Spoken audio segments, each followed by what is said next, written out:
asosiyatdan mush oldida ish qilayotganlar deymiz. Bularga shu til haqoratlar kelyotidi. İnşallah bu til haqoratga nim qilmay davom qilishingni umid qilaman. Shu asosiyatda ish qilayotganlar kelyotidi. Qachonli kelyapsa, mening farzimda bular ishqib tasodifilik emas. Shuningga o'liq qarasang inkas bilimi demasam bo'ldi, lekin shuni degim keldi. Chunki hayron qoldim yani.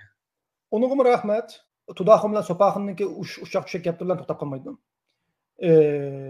Ben yol basılan meni müşkulamdı, çaşkan bulamdı. Bizim için çoğun şey emas. Biz Allah için çıktık, Allah için to'xtab qolmaymiz. Bu bir. Dünyanın her qaysi yerindeki qarindoshlarimiz bularni bulaqlab ham yo'qtinglar. Chunki bu nijosat bor bir tushni qo'ychilar va puroq degan chiqaverdi. Shunga poq chammassan yuzing chichiraydi emas. Poqni yinda aylib o'tib ketmay, poqni oldi tuvoqni iplam nim qilish kerak. Bularni bulaq qilayotganlar, chunki bular hozirgacha Xitoyni tillamaydi. %99% Uyg'urni ham tillaydi masalan.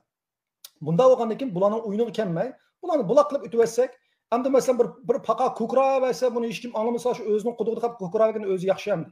O'zidan o'zi shu tamlarga so'zligini qoldi. Shunga bularni bulaq qilayotganlar. Bu bir. Ikkinchisi, o dahshatli yaxshi ko'rib like o'qitibdi, u bu deb bunda qargan bilan, uni yuzidan like qilgan bilan baribir uning ichida qarasanglar, hech kimning surati yo'q, hech kimning ismi yo'q, hech kimning nima ekanligini bilolmaydi. Buning oldida bir 9 mo'lardan bir 5 lam bor. Dunyoga tunilgan bir 5 lam odam bular. Bu shunday sisiqchilik qilib dunyoga tunilib ketgan. Qolganlarning hech qaysining bir ismi yo'q, rasmi yo'q, hech nimasi yo'q.